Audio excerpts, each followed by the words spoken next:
मिथ्यात्व के लिए उसको किसी को सिखाने की जरूरत नहीं है।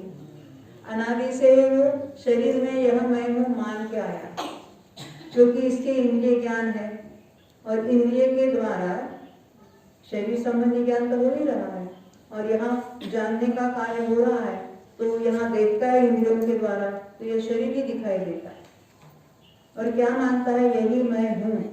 यानी मैं नाम का जो आत्म पदार्थ जो है वो कोई जुदा भिन्न अस्तित्व वाला पदार्थ है, इस बात की इसको गारंटी नहीं है। इसलिए फिर प्रश्न उठते हैं हमारे भाई को कि व्हाट इज द प्रूफ कि मैं सोल हूँ और शरीर नहीं हूँ, है ना। वो क्रम से आएगी बात ये सारी। तो ये जो हमें उपदेश मिलता है कि मेरा स्वयं का अस्तित्व कैसा है और वो शरीर से यानी उद्गलम से भिन्न कैसा है, तो पहचानने के लिए वो लक्षणों के द्वारा हम भिन्न भिन्न पहचान सकते हैं। अनेक मिली जुली चीजों में से हमें अपनी चीज पहचाननी है। ये सब बैग छोड़ के जाते हैं और अपनी अपनी बैग कौन सी उनको बराबर मालूम है, कौन से कलर वाली है, कैसा है, शेप उसका क्या है, बराबर पहचान लेते हैं। तो यहाँ भी हमें अपने को ही पहचानना है, तो उसके लिए वो लक्षणों के द्वारा हर एक द्रव्य के अपने अपने लक्षण, अपने अपने कैरेक्टरिस्टिक्स होते हैं, उसके द्वारा हम उसको जरूर पहचान सकते हैं, भले वो अरूपी द्रव्य हो या रूपी द्रव्य। ये अरूपी रूपी क्या होता है वो बात आएगी। तो अभी अपना विषय जो चल रहा था कि निमित्त को टाल सकते हैं कि नहीं सकते, क्योंकि किसी ने निमित्त की आगाही कर दी, जैसे भगवान तो जानते ही है, तो उनकी वाणी में भी ऐसे किसी के मन में प्रश्न आते हैं तो उसका उत्तर भी उसको सहज मिल जाता है जैसे द्वारका की बात हमने कल की थी। तो ये निमित्त यानी उस घटना को टालने के लिए जितने प्रयत्न किए गए वही कालांतर से निमित्त रूप से होकर उसी विधि से उसी समय उसी क्षण वो घटना बन गई। तो लोग पूछेंगे तो क्या हम हाथ पर हाथ धरे रखे बैठे रहेंगे? बैठे रहेंगे यानी तो निर्णय करना है बुद्धि का, क्योंकि ये जो घटना होने वाली है ऐसा जब भगवान की वाणी में आया था तो कितने ही जीवों को उसी समय उन्होंने उससे हटकर अपना लक्ष्य करके सम्यक दर्शन प्राप्त किया। कितने ही ये पंचम गुण स्थान में पहुंच गए बाह्य व्रतों से नहीं, आत्मस्थिरता के द्वारा। और कितने ही मुनि हो गए और कितने ही केवल ज्ञानी होकर मोक्ष भी चले गए। तो ये प्रत्येक जीव का अपना अपना पुरुषार्थ रहता है। अभी इसी संदर्भ में हम आगे बढ़ते हैं अपने पेज नंबर 75। नीचे से दूसरा पैराग्राफ यहाँ लिखा है पंडित तोडरमल जी ने कहा है। मिला सबको? मराठी वालों को एक पेज आगे पीछे देख लेना। 75 है। अच्छा देखो, पंडित तोडरमल जी ने कहा है कि किसमें कहा है? पंडित तोडरमल जी में कौन सा ग्रंथ लिखा है? एक ही ग्रंथ लिखा ना? क्या लिखा है दूसरा? सम्यक ज्ञान चंद्रिका जीवकान, सम्यक ज्ञान चंद्रिका कर्मकान, सम्यक ज्ञान चंद्रिका लब्धिसार स्वप्नासार और भी कितने कितने ग्रंथ उन्होंने लिखे हैं। कर्णानुयोग के महान ज्ञाता थे, ख्याल में आएगा। और उन्होंने तो कौन सा ग्रंथ पहला लिखा होगा? मोक्ष मार्ग प्रकाशक पहले लिखा है या सम्यक ज्ञान चंद्रिका पहले लिखा? भाई बोलो। हाँ क्यों? हाँ शांति रखो। हाँ हाँ बोलो बोलो।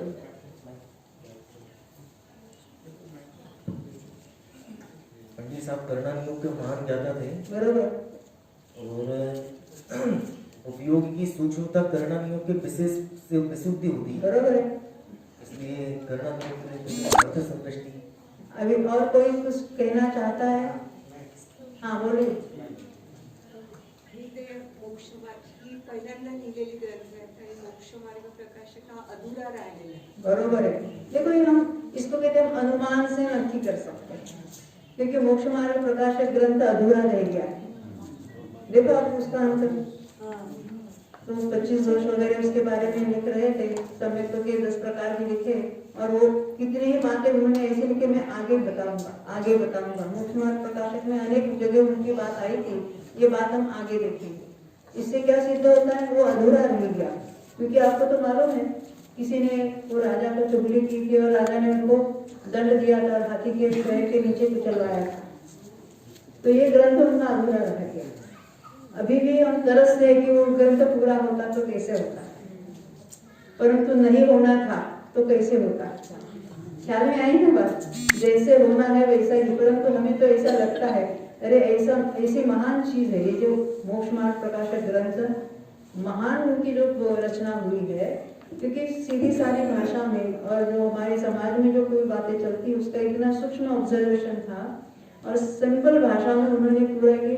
पहले मिथ्यात्व का इतना वर्णन किया है और सम्यक्तों का वर्णन शुरू किया था और वो नहीं रहे। तो ये इससे नक्की होता है कि उनकी अंतिम रचना थी मोक्ष मार्ग प्रकाशक ग्रंथ। क्या मैं तो उन्होंने कहा, क्या कहा हम देखते आगे बढ़ते। पंडित तोडरमल जी ने कहा है कि यदि कर्म स्वयं करता होकर उद्यम से जीव के स्वभाव का घात करे, हम कहते हैं ज्ञानावरण का कार्य क्या है? तो ज्ञान का घात करता है। तो ज्ञान गुण का घात करता है ना? नहीं, क्यों नहीं करता? स्वभाव का घात नहीं होता। क्यों नहीं होता? कैसा संबंध है उसका? नित्य तादात्म्य संबंध है। तादात्म्य एक में है, उसको कोई जुदा कर नहीं सकता। जीव से जुदा तो कर ही नहीं सकता, उसका नाश भी नहीं कभी हो सकता। तो स्वभाव का घात करता है ऐसा तो कथन आता है शास्त्र में। स्वभाव का घात करता है उसका अर्थ क्या है? जीव का स्वभाव क्या है? तो केवल यह स्वभाव, और वो पर्याय में प्रकट नहीं होता है। तो उसको कहने की पद्धत है कि स्वभाव का घात होता है। ख्याल में आई ना बात? तो क्या कहते हैं, कर्म स्वयं करता होकर उद्यम से प्रयत्न करके जीव के स्वभाव का घात करे। एक स्वभाव का घात करे वो घाती कर्म के बारे में, क्योंकि वो सारे स्वभाव का घात करते हैं, उसको घाती कर्म कह दिया। या बाह्य सामग्री को मिलावे, ये बाह्य सामग्री में वो तो मेनली मेजॉरिटी के आघाती ले लेना, क्योंकि वो अनुकूलता प्रतिकूलता लगती है संयोगों में, तो बाह्य सामग्री मिलावे तब तो कर्म के चेतनपना भी चाहिए। इसका अर्थ क्या है, कर्म को अक्कल चाहिए, क्योंकि इसके स्वभाव का घात करना है, उसको अच्छी सामग्री बाहर देना है, इसको संयोग, इसका शरीर अच्छा गोरा भूरा बनाना है, इसको काला बनाना है। ऐसे कर्म को अक्कल चाहिए, यानी कर्म को चेतनपना भी चाहिए और बलवानपना भी चाहिए। सो तो है नहीं। क्यों नहीं है बेटा? ये बच्चों में से कोई कहेंगे कर्म को चेतनपना नहीं है? क्यों नहीं है? हाँ बच्चे, विद्यार्थी बोलो बेटा। हाँ, पुद्गल है, और पुद्गल कैसा द्रव्य है? अचेतन द्रव्य, अजीव द्रव्य। क्या नहीं बना? तो कहते तो क्या है, तो सहज ही, देखो ये सहज शब्द कितने बार आता है, देखो इसमें सहज ही निमित्त नैमित्तिक संबंध है। ये निमित्त नैमित्तिक संबंध सहज ही होता है। वो है नक्की, कौन से निमित्त, कौन से कार्य में कौन सा निमित्त होगा उस समय वो सब निश्चित है। जैसे पर्याय सुनिश्चित है, विशिष्ट समय पर होगी ही होगी, तो उसका निमित्त भी होगा ही होगा, और वो सहज होगा, क्योंकि अनंत द्रव्य अपना अपना कार्य कर रहे हैं, उसके अनंत गुणों का अपना अपना कार्य कर रहे हैं, तो उसके लिए निमित्त की अरेंजमेंट कौन करेगा? अगर भगवान सब कुछ उसका करने वाला, तो वो कितना बिजी होगा और कितना दुखी होगा बेचारा, क्योंकि इतने सब अरेंजमेंट करनी है। एक शिविर की अरेंजमेंट करते करते हमारे सारे व्यवस्था पर कितने परेशान हो जाते है ना। तो उनको तो इतने सभी अनंत द्रव्यों की व्यवस्था रखनी है, तो और वो कैसे हो गए, और सब कहते हैं हमारा इतना काम कर दो, क्योंकि उनको क्या माना हमने, ऑनररी सर्वेंट, और वो भी उसको कुछ पेमेंट नहीं करना है, बस फ्री में करता है। इसलिए भगवान को सब काम सौंप देते हैं, हमारा इतना काम कर दो। क्यों करता होगा कि नहीं करता होगा? देखो, सहज ही निमित्त नैमित्तिक संबंध है जब उन कर्मों का उदय काल हो। देखो, उदय किसको कहेंगे? अपने बंध का नाम तो सुना है, जीव राग द्वेष। हमने 3 बातें बताई थी। जीव, पुराने कर्मों का उदय, उदय का अर्थ होता है जो पूर्व में बंधे हैं, जब बनते हैं तो उसमें पर्टिकुलर स्थिति के लिए वो बन जाते हैं, उतनी स्थिति पूरी होने पर वो कर्म खिरते रहते हैं। तो जब खिरने का समय आया तो उसको कहेंगे उसका उदय हुआ। तो उदय हुआ तो जाते जाते वो जीव को फल देके जाता है, क्योंकि इतने काल तक जीव की सत्ता में और साथ में रहा है, तो जाते समय उसका भाड़ा देके चला जाता है, तो उसको हम कहेंगे उसका फल मिला, उसी को कहते उसका उदय हुआ। बंधने के बाद जब पड़ा रहता है जीव के आत्म प्रदेशों के पुराने कर्मों के साथ, तो उसको कहेंगे सत्ता में पड़ा है। जो हमने कल बात की थी कि उसी आत्म प्रदेशों जितने हैं आकाश के प्रदेश में, कार्माण वर्गना, वो कर्म रूप होती है, उसको सत्ता नहीं कहा था। इसके बारे में कंफ्यूजन चल रहा है। क्यों भाई? आपका प्रश्न था ना, उसको सत्ता नहीं कहते। जहाँ आत्म प्रदेशों में कार्माण वर्गना है वो कर्म रूप परिणमित होती है, ऐसा कहा, तो वो तो ऐसी कार्माण वर्गना तो पूरे लोकाकाश में फैली हुई है, परंतु वो कर्म रूप से नहीं है, वो कर्म का रॉ मटेरियल है। और यहाँ हम कर्म को सत्ता में पड़ा है कहते हैं। कार्माण वर्गना कर्म रूप से परिणमित होने के बाद वो पुराने कर्मों के साथ बंधी रहती है, और जीव और कर्म एक साथ बंधे हुए, उसको कहेंगे संश्लेष संबंध। नहीं समझे? आप यहाँ आए तो शरीर को घर में रख के आए क्या? परंतु पुराने वस्त्र घर में छोड़कर नए नए वस्त्र, थोड़ा ऊनी सब वस्त्र यहाँ लेके आए, यहाँ ठंडी के मौसम में, तो वस्त्र को छोड़ा जाता है और फिर ग्रहण किया जाता है, रखा जाता है अपने साथ। ऐसे शरीर को छोड़कर आ सकते हैं यहाँ पर, अभी मरकर छोड़ के जाते हैं, इसकी बात अलग है। परंतु कर्म तो कैसे है, कर्म को भी छोड़कर नहीं आ सकते। उसकी इतनी क्या बात है, तो एक भाव से दूसरे भाव जाते समय हम शरीर को तो इधर छोड़ जाते हैं, परंतु कर्म को कैसे साथ में ले जाते हैं। तो कर्म का और जीव का कैसा संबंध है, उसको कहते हैं संश्लेष संबंध। कौन सा संबंध है? हाँ, तो मेरा दूसरा प्रश्न है, कल आपने 3 संबंध देखे, तो जो कर्म बनते हैं और जीव के प्रदेशों में वहां पड़े रहते हैं, तो उनका और जीव का कैसा संबंध होगा भाई, आप बताना। फर्स्ट रो कुर्सी पर कल हमने 3 संबंध देखे थे, याद है?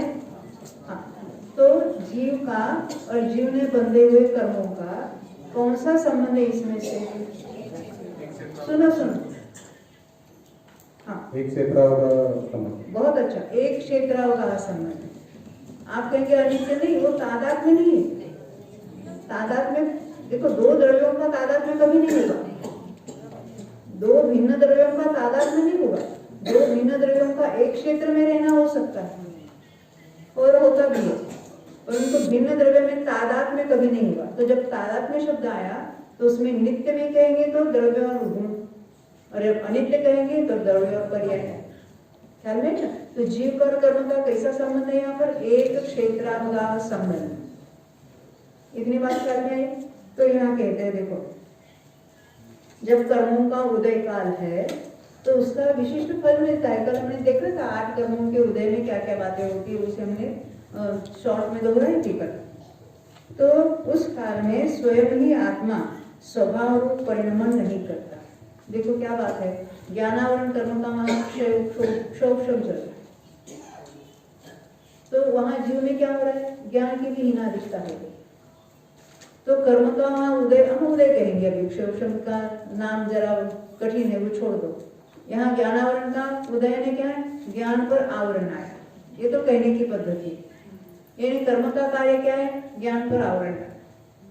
परंतु कर्म ने किया क्या? हमने किया, हम स्वयं ही ज्ञान रूप परिणमित हुए। तो क्या कहेंगे? वो कर्म का आवरण आया और कर्म के उदय में जीव का ज्ञान ही रूप परिणमित हुआ। और इसमें इस स्टेटमेंट में क्या लगता है हमको कि कितना पराधीन हुआ जीव।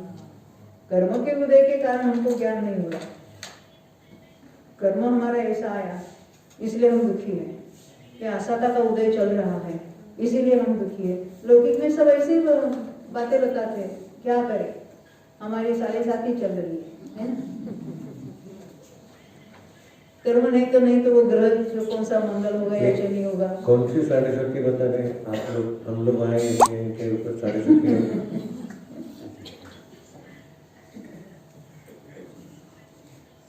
तो देखो, जीव स्वयं उस जो विभाग हो या स्वभाव पर्याय की बात करें, वो पर्याय रूप कौन परिणमित हुआ है? जीव स्वयं।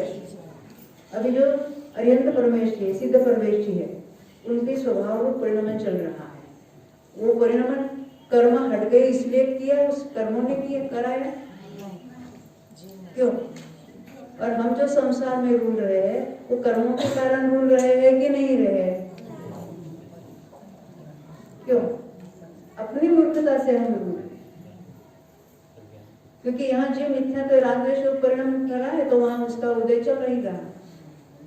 यानी वो जीव ही स्वयं उस रूप कर है, उसका लक्ष्य छोड़ दो और अपने आप का लक्ष्य करो। देखो, हम दूसरे की तरफ देखें, कोई ये चीज है, लाल है, पीली है, वो देखने के लिए आप क्या करते हैं? वो सामने पीली चीज है, उसको देखते तो पीले का ज्ञान हो जाता है। उसमें क्या किया आपने? कुछ नहीं किया। तो अभी हमें अपने आत्मा का ज्ञान करना है, तो क्या करना पड़ेगा? आत्मा संबंधी ज्ञान लगाओ, वहां पर ज्ञान लगाओ। आंखें बंद करके दिखेगा नहीं आत्मा, आत्मा दिखने वाला नहीं है। वो ध्यान के नाम पर क्या करते हैं? अरे इधर उपयोग लगाओ, इधर उपयोग लगाओ, उस चक्र का लक्ष्य करो, वो तो पर का ध्यान हुआ। पर का ध्यान करने से 3 काल में आत्मा का अनुभव होने वाला नहीं है। उसके लिए आत्मा क्या है? आत्मा तो पूरा कहेंगे, पूरे द्रव्य गुण पर्याय को मिलकर भी आत्मा कहेंगे, रागी द्वेषी आत्मा को भी आत्मा कहेंगे।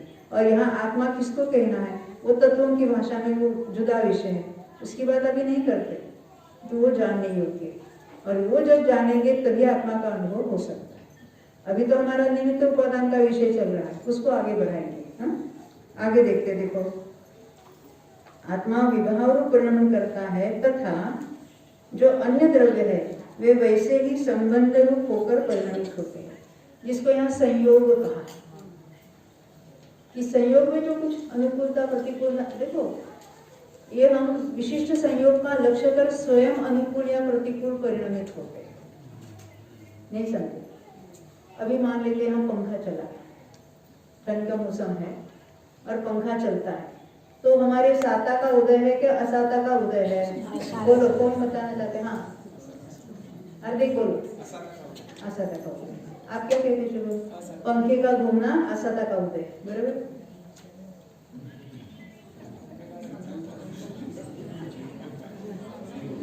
नहीं था।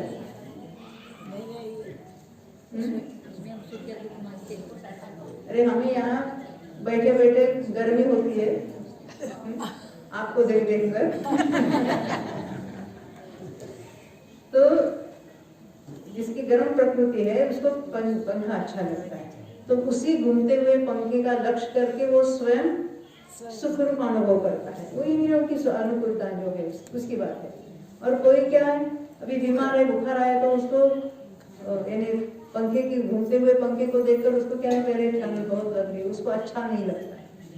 तो किसी चीज में साता या असाता नहीं होता, उसका लक्ष्य करके हम जिस भाव रूप परिणमित होते हैं तो उस पर आरोप आता है कि साता के उदय में हमें ये संयोग मिले। वो संयोगों का लक्ष्य करते करते वो साता या असाता रूप हो रहा है। जैसे लड्डू खाने बहुत अच्छा लग रहा है, तो ये क्या कहेंगे आप, साता का उदय है क्या असाता का? उसको अच्छा लग रहा है ना, उसने उसका लक्ष्य किया और अच्छा अच्छा मान रहा है, तो क्या है वो साता का उदय। अभी वो लड्डू मुंह में है, तो लड्डू अगर साता का उदय में लड्डू मिलता है कहेंगे तो मुंह में लड्डू है और इतने में फोन आया कि हमारे घर में किसी का एक्सीडेंट हुआ भयानक और बहुत सीरियस है, तो लड्डू का क्या हुआ? वो साता का क्या हुआ? लड्डू है ना वहां पर, उसका लक्ष्य छूट गया। अभी किसी अन्य अनिष्ट चीज का लक्ष्य हमने किया और हम स्वयं दुख रूप परिणमित हुए हैं, क्योंकि हमने इष्ट अनिष्ट परिणाम मानकर हम स्वयं उस रूप होते हैं, तो वो कहेंगे असाता का उदय। ये साता असाता पर चीज में होती नहीं, संयोग तो जहाँ के तहाँ है, तो पंखे के घूमना क्यों हो रहा है, ये मेरा प्रश्न है। साता से घूमता है कि असाता से घूमता है? अरे वो उद्गल का जो कार्य जो अपने में अपने से होता है, उसमें जीव का कोई संबंध नहीं। कल हमने बात बताई थी, जीव का उसमें कोई निमित्त नहीं बनता है, जीव उसका लक्ष्य कर करके अपने में स्वयं परिणमित हो रहा है। ख्याल में आगे बढ़ते देखो, जिस प्रकार अभी टोडरमल जी के इन्वर्टेड में डाला है, ये टोडरमल जी के मोक्ष मार्ग प्रकाशक के उद्धरण है, वहां से जैसे के जैसे वहां यहाँ लिखे हैं, ये कॉपी किए। जिस प्रकार सूर्य के उदय काल में चकवा चकवियों का संयोग होता है। ये चकवा चकवी क्या होता है? बर्ड्स, पक्षी है, उसका नाम है। वो सहज रूप ऐसा होता है कि रात होते है ना, शाम के बाद अंधेरा होता है तो स्वयं पिछुड़ जाते हैं।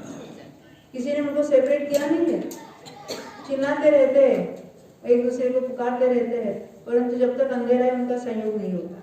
यहाँ क्या लिखा है देखो, सूर्य के उदय काल में चकवा चकवियों का संयोग होता है और प्रकाशित हो जाता है वातावरण, तो उसमें तो स्वयं वो मिल जाते हैं, एक दूसरे को ढूंढ लेते हैं। वहां रात्रि में किसी ने द्वेष बुद्धि से बलजबरी करके अलग नहीं किए, किसी ने उनको सेपरेट नहीं किया, वो स्वयं बिछुड़ गए थे। दिन में किसी ने करुणा बुद्धि से लाकर मिलाया नहीं, सूर्योदय का निमित्त पाकर स्वयं ही मिलते हैं। ऐसा ही निमित्त नैमित्तिक बन रहा है, इसको कहते हैं निमित्त नैमित्तिक संबंध सहज होता है। निमित्त आकर उसके लिए कुछ उसमें परिणमाने का कार्य करे, ऐसा बिल्कुल नहीं होता। आचार्य अमृत चंद्र प्रवचन साखी तत्व प्रदीपिका टीका में कहते हैं, प्रवचन सार नाम का ग्रंथ का नाम सुना है? ये हमारे नए मेंबर्स आचार्य कुंद हो गए, उन्होंने परमागम ग्रंथ बहुत सारे ग्रंथ लिखे थे, उसमें हमें हमारे नसीब से थोड़े ही अवेलेबल है। उन्होंने तो करुणा योग के पूरे षटखंड लगा पूरे टीका लिखी थी, वो भी अवेलेबल नहीं है। तो अभी हमें जो परमागम ग्रंथ अवेलेबल है, एक है समय सार, एक है प्रवचन सार, नियम सार, पंचाशीकार, अष्टपाहु, प्रयन सार और अन्य भी बहुत सारे उनके ग्रंथ हैं। तो देखो यहाँ क्या कहते हैं, तो उस प्रवचन सार पर अमृतचंद्र आचार्य हुए, उन्होंने टीका का अर्थ होता है उसका स्पष्टीकरणात्मक ऐसे ग्रंथ लिखा, उसको कहेंगे टीका। तो उस टीका का नाम है तत्व प्रदीपिका। तो उसमें क्या लिखा उन्होंने? द्रव्य अपनी अनंत शक्ति रूप संपदा से परिपूर्ण है। अनंत शक्ति रूप संपदा कितनी है? हमने अनंत गिनाए थे, आपने सुने थे? कौन से कितने नंबर पर था अनंत? 5 नंबर। आकाश के प्रदेशों से भी अनंत गुणा, ऐसे गुण एक एक प्रत्येक द्रव्य में होते हैं। तो प्रत्येक द्रव्य की संपदा क्या है? उसके अनंत गुण ही उसकी संपदा है। और हम किस संपदा के पीछे भाग रहे हैं? क्यों भाई? क्योंकि दिन के 8-10 घंटे वहां तो काम करते ही करते हैं, वो घर में आने के बाद भी वही भूत सवार होता है। 24 घंटे में से 25 घंटे उसके पीछे चले जाते हैं। कमाने दमाने की धुन चलती है, और फिर इतना कमाया तो भोगना भी तो पड़ेगा कि नहीं? नहीं तो वेस्ट जाएगा। तो भोगने के पीछे चलते हैं। क्या कहते हैं? द्रव्य। कौन सा द्रव्य की बात है यहाँ पर? द्रव्य अपने अनंत शक्ति संपदा से परिपूर्ण है। ये कौन से द्रव्य की बात चल रही है? हाँ, सारे द्रव्य। सारे द्रव्य, बहुत अच्छा। प्रत्येक द्रव्य अपने अपने अनंत गुणों से परिपूर्ण है, कुछ उसमें कमी नहीं। इसलिए स्वयं ही षटकारक रूप होकर अपना कार्य करने में समर्थ है। अभी षटकारक का विषय अपना हुआ नहीं है, उसको भूल जाओ। यानी स्वयं ही अपना कार्य स्वयं करता है। उसे बाह्य सामग्री का अर्थ क्या है? अन्य निमित्त या अन्य कोई भी सहाय नहीं कर सकता, कोई हेल्प, मदद, असर कुछ नहीं कर सकता। इसलिए केवल ज्ञान की इच्छा करने वाले जीव को, यानी जिसको मोक्ष की इच्छा है, उस जीव को बाह्य सामग्री की अपेक्षा रखकर परतंत्र होना योग्य नहीं है। ये हम आपकी बात कर रहे हैं। हमें मोक्ष की इच्छा है, हमें परिपूर्ण सुखी होना है, आत्मा का अनुभव करना है, तो कहते हैं उनको बाह्य सामग्री की अपेक्षा रखकर परतंत्र होना योग्य नहीं है। उसके लिए चिंतित आकुलित होना योग्य नहीं है। ये मार्ग हमें कैसे मिलेगा? हमें ज्ञानी का समागम कैसे होगा? अरे मेरा कार्य कैसे होगा? कौन मुझे हेल्प करेगा? इस चिंता से व्याकुल होने की जरूरत नहीं है। अपनी तीव्र जिज्ञासा, तीव्र रुचि कि मुझे अपना ही स्वरूप समझना है, ऐसे जिसकी उपादान की योग्यता नजदीक आती है, जागरूक होती है, उसको निमित्त स्वयं मिल जाते हैं। भगवान महावीर का जीव 10 भव पूर्व सिंह की पर्याय में था, मिथ्या दृष्टि, और मालूम है सिंह यानी तो मांसाहारी है। ऐसी अवस्था में उनको सम्यक दर्शन हुआ, तो निमित्त कौन मिला? चार जटेधारी मुनि आकाश से गमन करते हुए उनको देखा, तो उन्होंने केवली के वाणी में सुना था कि ये जीव ऐसा तो आगामी तीर्थंकर है, 10 भव के बाद तीर्थंकर होने वाला है। तो मुनि ने कौन सी भाषा में उपदेश दिया होगा, भले कौन से किस एक्शन किया होगा, और वो सिंह कैसे समझ गया, और वहां पर भेद ज्ञान करके आत्मसन्मुखता से समय दर्शन उसने प्राप्त किया। फिर 10 भव तो कहने, उसके बाद देव का भव, फिर मनुष्य, फिर देव, फिर मनुष्य, फिर देव, मनुष्य होकर अंतिम भव में महावीर तीर्थंकर के रूप में जन्म लेकर उन्होंने फिर मोक्ष प्राप्त कर दिया। तो ये निमित्त सहज होते हैं। वो कैसे मिलेंगे? क्या ऐसे भी जीव है, अभी बादर एकेंद्रिय में पड़े हैं निगोद में, बादर एकेंद्रिय में से मनुष्य में आकर उसी भव में मोक्ष जाने वाले भी है। यानी मनुष्य में आते हैं तो मनुष्य गति बांधनी चाहिए, वो तो अंतर्मुख में बांधते ही रहते हैं, परंतु मुख्यतः क्या है? मनुष्यायु बांधनी चाहिए। अब उसी भव में मोक्ष जाना है, वज्रोचम नाराज सहनन भी बांधना चाहिए, अन्य भी पुण्य प्रकृतियां, तो पुण्य यानी शुभ भाव कैसे करता होगा? सबका प्रश्न यही है। आपने अभी सुना ना, तो भाव कलंक सुपौरा, ऐसी अवस्था में ऐसे प्रकार के शुभ भाव वहां पर भी होते हैं, सहज होते हैं, और उतनी आयु जितनी कुछ है उतनी बांध कर आया है, और यहाँ पर फिर उसने मोक्ष प्राप्त किया। ऐसा भी हो सकता है। ये अलग अलग ऐसे जो पॉसिबिलिटीज शास्त्रों में बहुत सारी लिखी पड़ी है। कौन से जीव कौन से पर्याय में कितना काल भोगता है, आपने सुना अभी बहुत सारी बातें। तो देखो अब आगे बढ़ते हैं। तो क्या कहते हैं, बाह्य सामग्री की अपेक्षा रखकर यानी निमित्त कहाँ मिलेगा, इस विचार से व्याकुल आकुल व्याकुल होने की जरूरत नहीं है। बाह्य सामग्री यानी क्या, देवशास्त्र गुरु, सच्चे देवशास्त्र गुरु हमें कहाँ मिलेंगे। ये कर्म हमारे मंद हो जावे तो ही हमको ये बातें हो जाएगी, ऐसा नहीं लगता है वहां पर। तो कहते कि आगे देखते, आत्मख्याति के अंत में ऊपर कौन सी टीका देखी थी, तत्व प्रदीपिका, कौन से ग्रंथ पर थी, अब ये आत्मख्याति जो है बच्चों आपको मालूम है कौन से, ये टीका जो है कौन से ग्रंथ पर लिखी है, विद्यार्थियों को समय से। तो आत्मख्याति के अंत में आचार्य अमृतचंद्र लिखते हैं, हे व्यवहारी जन हो। इस टीका की रचना अमृतचंद्र सूरी ने की है। इस तरह के मोह से मत नाचो। इतना बड़ा ग्रंथ लिखने के बाद क्या कहते हैं, ये शब्दों की रचना मैंने नहीं की है, क्योंकि ये पुद्गल की रचना है, वो पुद्गल से स्वयं से हुई है। तो ये अमृतचंद्र आचार्य ने की ऐसा समझकर मोह से मिथ्यात्व से मत नाचो, ऐसा कहते हैं। यह तो शब्दों की रचना शब्दों के कारण हुई है। देखो जो कोई ज्ञानी है, वक्ता है और बोल रहा है तो उसको ऐसा नहीं लगता कि मेरा कार्य, उसको भी वो शब्द निकल रहे हैं, वो रचना हो रही है, वो सहज फिर रही वाणी, ऐसा ही उसको भाषित होता है। ज्ञानी जी व्यापार धंधा करता है, उसको भी वहां सहजता का पता चलता है, क्योंकि उसने आत्मा का अनुभव करके उससे भिन्नता पहचानी है। अब कोई ज्ञानी स्त्री होगी, समय दृष्टि रोटी बना रही है, उसको क्या महसूस होगा, ये बनती हुई रोटी को वो जान रही है। मैं बनाती हूँ कहेंगे जरूर, अभी मैं रोटी बनाऊंगी, परंतु उसके ज्ञान में, उसके श्रद्धा में कैसे वो होती हुई को जानते हैं, क्योंकि वो कार्य आटे से रोटी बनी, रोटी से वो जो कुछ आगे का कार्य हुआ वो तो जानते हैं। ये भिन्न उसको सहज रूप से भाषित होता है। तो यहाँ क्या कहते हैं, नीचे का पैराग्राफ, तुम सोचोगे यह कहने मात्र के लिए कहते होंगे, क्योंकि हम भी ऐसे कहते हैं, हमने कुछ नहीं किया, ये इसका कार्य इससे हुआ, कहने के लिए कहते होंगे।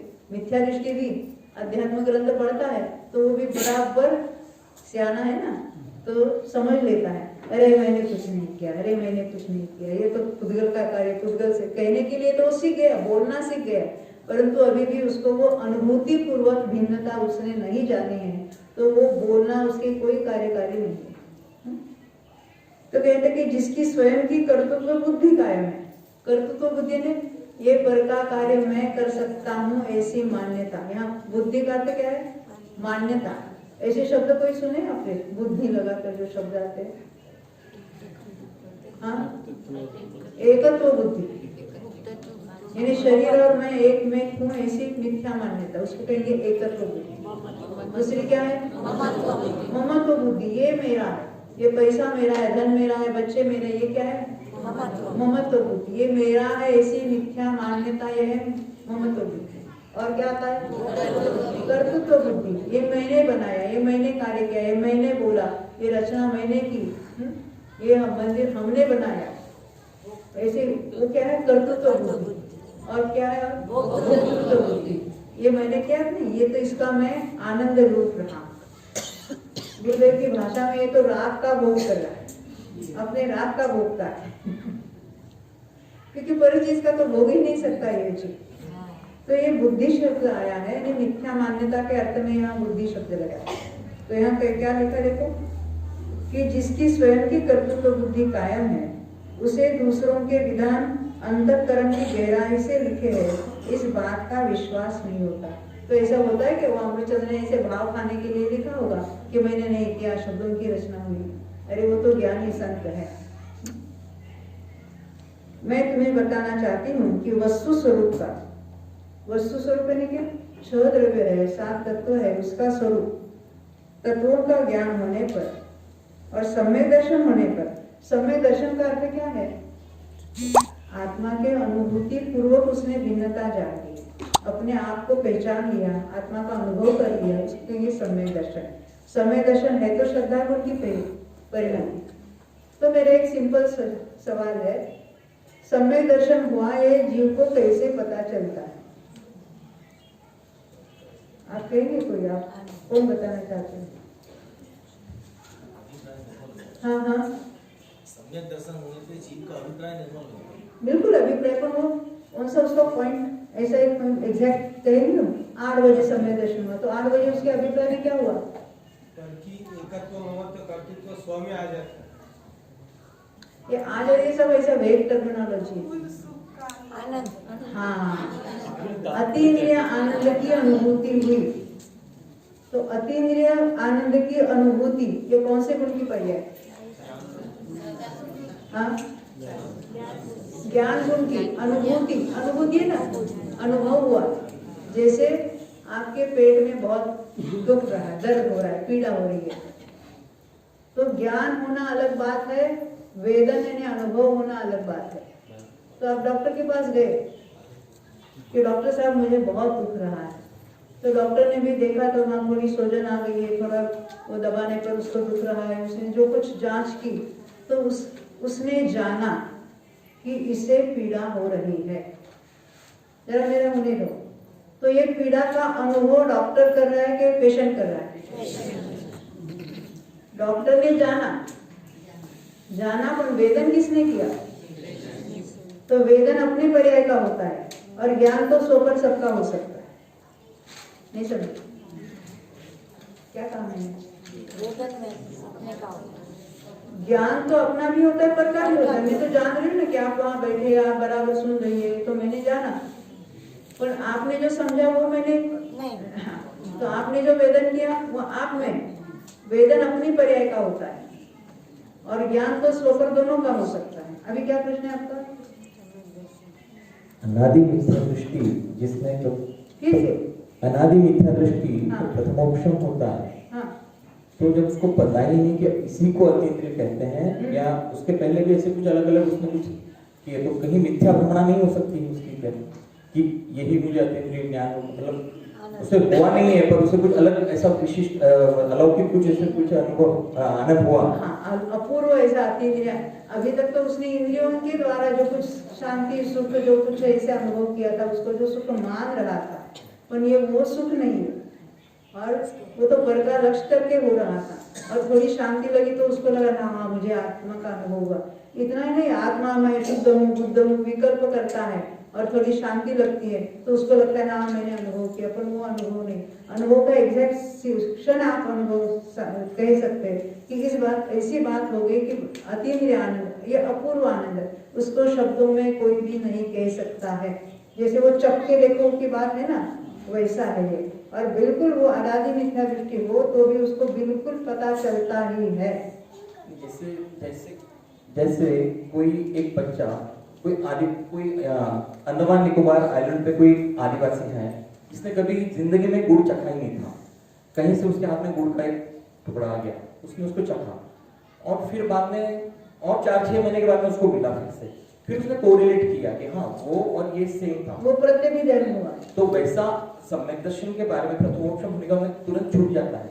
उसने पहली बार गुड़ खाया तो उसको भले वो इसको मीठा कहते मालूम नहीं है, परंतु उसका स्वाद तो पता चला कि नहीं चला। अब वो आदमी की बात छोड़ो, तिर्यंचों को पता चलता होगा कि नहीं होगा? चलता होगा। तिर्यंचों को अपने भावों का पता चलता है कि नहीं चलता? जैसे गाय को बछड़े के प्रति प्यार है, वात्सल्य भाव है, उसको वात्सल्य ऐसा कुछ मालूम नहीं है, पर वो तो भाव की फीलिंग जो है वो उसको लगती है कि नहीं, उसका अनुभव करते हैं कि नहीं, वो ख्याल में है ना। और ये अतीन्द्रिय आनंद ऐसी चीज है कि बिल्कुल डंके की चोट उसको वो पता चलता ही चलता है। इतना तो निशांकित है ना, नहीं तो उसको सम्यक दर्शन ही नहीं कहेंगे हम। या फिर कुछ 2-4 रिपीटेशन के बाद में फिर कोरिलेट। बिल्कुल नहीं, बिल्कुल नहीं, no no no such thing. First time भी अनुभव होता है तो बिल्कुल अतीन्द्रिय आनंद की जो अभूतपूर्व ऐसा कभी नहीं था, अलग ही टाइप का है ना वो तो। और उसी से पता चला कि यहाँ सम्यक दर्शन हुआ है। सम्यक दर्शन श्रद्धा की गुण की जो पर्याय वो डायरेक्ट नहीं समझ में आती, ज्ञान गुण की पर्याय के द्वारा सम्यक्त्व का निर्णय हुआ है वहां पर। फिर से सुनना, पंचाध्यायी शास्त्र में उसको कहा ये तो सम्यक दर्शन का अनात्मभूत लक्षण है। ये कौन सा भूत है? श्रद्धा गुण की पर्याय द्वारा श्रद्धा का निर्णय होना, ये तो उसका आत्मभूत लक्षण होता। पर यहाँ ज्ञान गुण की पर्याय के द्वारा श्रद्धा गुण के सम्यक पड़ने का निर्णय हुआ जीव को, तो उसका सम्यक दर्शन का एक अनात्मभूत लक्षण है। तो सम्यक दर्शन, सम्यक ज्ञान, आत्मा की अनुभूति, आनंद की अनुभूति और सम्यक दर्शन होना एक समय में होता है। तो अनुभूति से ही जीव को पता चला कि अपने को सम्यक दर्शन हुआ है। और बाकी तो ऐसे इमेजिनेशन में चलता है। किसी को लगता है मुझे कुछ सफेद सफेद प्रकाश दिखा, कोई लगता कहता है मुझे ऐसा हल्का हल्का भाषित हुआ जैसे मैं ऊपर उड़ रहा हूँ। तो ऐसे मिथ्या कल्पनाएं बहुत चलती है सम्यक दर्शन के बारे में। और हमको प्रश्न ऐसे फोन आते रहते हैं, मुझे ऐसा लगा कि कल रात को सपने में मुझे सम्यक दर्शन हुआ। ये क्षयोपशम है या उपशम है, ये भी समझ में आता है? नहीं, एक क्षयोपशम है कि उपशम है वो नहीं समझ में आएगा, क्योंकि वो तो कर्मों की स्थिति है वहाँ पर। हाँ, वो तो अवधिज्ञानी जो कुछ है, जो सूक्ष्म तक परमावधि सर्वावधि वाले भी होंगे, तो वो तो कर्मों की स्थिति जानकर कह भी सकते, दूसरों के बारे में भी कह सकते वैसे तो। परंतु वो तो उपशमिक हो या वेदक हो, यानी क्षयोपशमिक सम्यक हो, उसकी अनुभूति में कोई चेंज नहीं होता। प्रथमोपशम नियम से छूटता ही है। पहली बार जो प्रथमोपशम होगा, अनादिकालीन मिथ्या दृष्टि, वो नियम से छूटेगा। बाद में होने का छूटने का नियम नहीं, वो प्रथम के बाद वो क्षयोपशम समय को हो जाता है। हाँ, जैसे आपने बताया कि अभी एक समय के लिए अतीन्द्रिय आनंद होता है, एक समय के लिए नहीं, अंतर्मुख के लिए। अंतर्मुख एक समय के लिए कभी भी एक समय क्षयोपशम ज्ञानी एक समय को कैच ही नहीं कर सकता। अंतर्मुख के लिए होता है। हाँ। तो अंतर्मुख के बाद वो अतीन्द्रिय आनंद नष्ट हो गया, मतलब होगा नहीं वापस उसको, तो उसका सम्यक तो छूट गया कहीं? बिल्कुल नहीं छूटता है, सम्यक तो बना रहता है। अतीन्द्रिय आनंद हुआ उस समय उसको सम्यक दर्शन की उत्पत्ति हुई। अब ये परिणति चलती रहती है, सम्यक तो छूट गया तो फिर वो मिथ्यात्व में आ गया। परंतु अतीन्द्रिय आनंद का अनुभव जब तक शुद्धोपयोग में है तब तक है, उसके बाद वो शुभोपयोग में भी आएगा। औपशमिक सम्यक के काल में भी पूरा औपशमिक सम्यक का काल पूरा शुद्धोपयोग का नहीं है, उसके बाद भी वो शुभोपयोग में नहीं, वो भले वो जैसे बैठा है उसको छूटकर डायरेक्ट कोई भागने लगेगा ऐसी बात नहीं, परंतु उसका शुभोपयोग वहाँ पहले विकल्प दशा थी, फिर निर्विकल्प होकर अनुभव हुआ, फिर विकल्पात्मक भूमिका में आ जाएगा वो, इसको हम शुभ भाव कहेंगे। शुभ भाव ने जाके कोई भगवान के सामने जाके आरती उतारेगा ये बात नहीं कह रही हूँ मैं, परंतु यानी उसका समय को बना रहता है। रागद्वेष भी कर सकता है बाद में वो तो। हाँ? रागद्वेष भी करता है। अरे बिल्कुल होगा, अशुभोपयोग भी होगा, शुभोपयोग भी होगा, सब कुछ चलेगा। यानी चौथे गुणस्थान का उत्कृष्ट काल कितना है? हाँ? फिर से अरे तो मिथ्या तो का है, एक बार समय तो होकर छूट जाए तो कितने काल तक रुक सकता है मिथ्यात्व में, तो कहते अर्ध शुद्ध यानी उसका मोक्ष निश्चित है। मैं सम्यक का काल पूछ 66 सागर जो है वो शोषण सम्यक का काल है, पर वो 66 सागर काल तक चौथे में नहीं रह सकता। जो चौथे में, कभी पांचवें में, कभी छठे सातवें में जाएगा वही 66 सागर तक रह सकता है। जो केवल चौथे और पांचवें में ही चलता जाता है, नहीं कभी देव हुआ, मनुष्य हुआ, चौथे और पांचवें में है, तो 142 सागर के ज्यादा नहीं रहेगा। और अकेले चौथे में रहना है तो 33 सागर और कुछ करोड़ गुरु के वर्ष, साधिक 33 सागर, उससे ज्यादा उसका चौथे का काल ज्यादा नहीं रहेगा। ये सब शास्त्र में बहुत सारे ऐसे विधान है, क्यों क्या उसके एक्सप्लेनेशन है, परंतु सभी अभी एक ही घंटे में कैसे हम पढ़ेंगे आप? इसके लिए थोड़ी शांति से पढ़ना तो चाहिए, क्योंकि हमने धवला, जय धवला और महाधवला तीन यानी 16, 16 और 7 इतने ग्रंथ हमें 11 साल लगे पढ़ने, और वो सामूहिक रीति से सबके साथ रोज 1.5 घंटा। और इसमें बीच बीच में 3-3 महीने तो हर साल हम अमेरिका में जाते रहे। 2003 में शुरू हुआ था हमारा ये धवलादि का। उसके पहले तो जीव कांड हुए, कर्म कांड हुए, लब्धि सार बहुत बार हुए, उसकी चर्चा नहीं, केवल धवला, जय धवला, महाधवला। तो साल में तो बीच में कभी शिविर में आए तो गए 8 दिन, अमेरिका गए तो गए 3 महीने, इस तरह से वो उसके लिए 11 साल लगे। अभी दोबारा हमने फिर शुरू किया वो, फिर धवला के 16 भाग हो गए, महाधवला के हम 6ठे भाग तक आ गए अभी, और बीच में ये कोरोना आ गया। ये सारे उपलब्ध है अपने पास, रिकॉर्ड है। हाँ, क्या प्रश्न था? अभी आगे बढ़ेंगे। हाँ बोलो। अभी आपने जो बताया सम्यक दर्शन की जो सीधी पर्याय है उसका सम्यक दर्शन की जो सीधी पर्याय है। कौन सी पर्याय? सीधी। सम्यक दर्शन श्रद्धा गुण की जो सम्यक्त्व की जो पर्याय हम बोलते हैं ना, उसका हाँ। उसका ज्ञान किसको होता है? उसका वो जो ज्ञान सीधी पर्याय जो सम्यक दर्शन की डायरेक्ट पर्याय है वो केवल जानते हैं। केवल किसी और कोई जान सकता है? नहीं, क्योंकि वो सूक्ष्म है। इसलिए शास्त्र में इवन अष्टप्रहर में भी लिखा है, ऐसा आता है कि वो समय दर्शन हुआ तो केवल जाने, आप नहीं जानते। पर जीव उसका अर्थ क्या करते हैं कि हमको पता ही नहीं चलता। हमको पता चलता है आत्मा के अनुभव के द्वारा, और वो डायरेक्ट, हाँ इनडायरेक्ट ही है। इसीलिए उन्होंने उसको अनात्मभूत लक्षण कहा। अनात्मभूत यानी क्या? वो ज्ञान गुण की पर्याय के द्वारा हमने श्रद्धा गुण के पर्याय का निर्णय किया, इसके कहते हैं अनात्मभूत लक्षण है इसका। पंचाध्याय में ऐसा उल्लेख है कि केवल मन पर्याय ज्ञान और अवधि ज्ञान के दो, परमावधि और सर्वावधि। वो परमावधि और सर्वावधि उसके कर्मों की अपेक्षा से जानेंगे उसको, मतलब वो वैसा ही क्योंकि ज्ञान आत्मा का उसका विषय नहीं है। अवधि ज्ञान का विषय कहो या मन परिज्ञान का विषय है, वो रूपी पदार्थ है। अवधि ज्ञान तो रूपी को डायरेक्ट जानेंगे, और मन परिज्ञानी दूसरे के मन में स्थित रूपी पदार्थ को जानेंगे। आत्मा उनका विषय नहीं है। तो वो भी वैसे इनडायरेक्ट ही हो गया। हाँ, तो वैसे इनडायरेक्ट ही हो गया। इनडायरेक्टली वो कर्मों की स्थिति यानी क्या चल रहा है उसके अनुसार, और उसमें कर्मों की बात जाननी, इतना जो अगर ज्ञान उसका इतनी विशुद्धि होगी तो ही जानने में आता है। मैं थोड़ा सा प्रश्न के आपके प्रश्न का उत्तर देना चाहता हूँ। आपको भूख लगती है तो आप जानते हैं कि केवल जानते हैं? हाँ बोलो सब।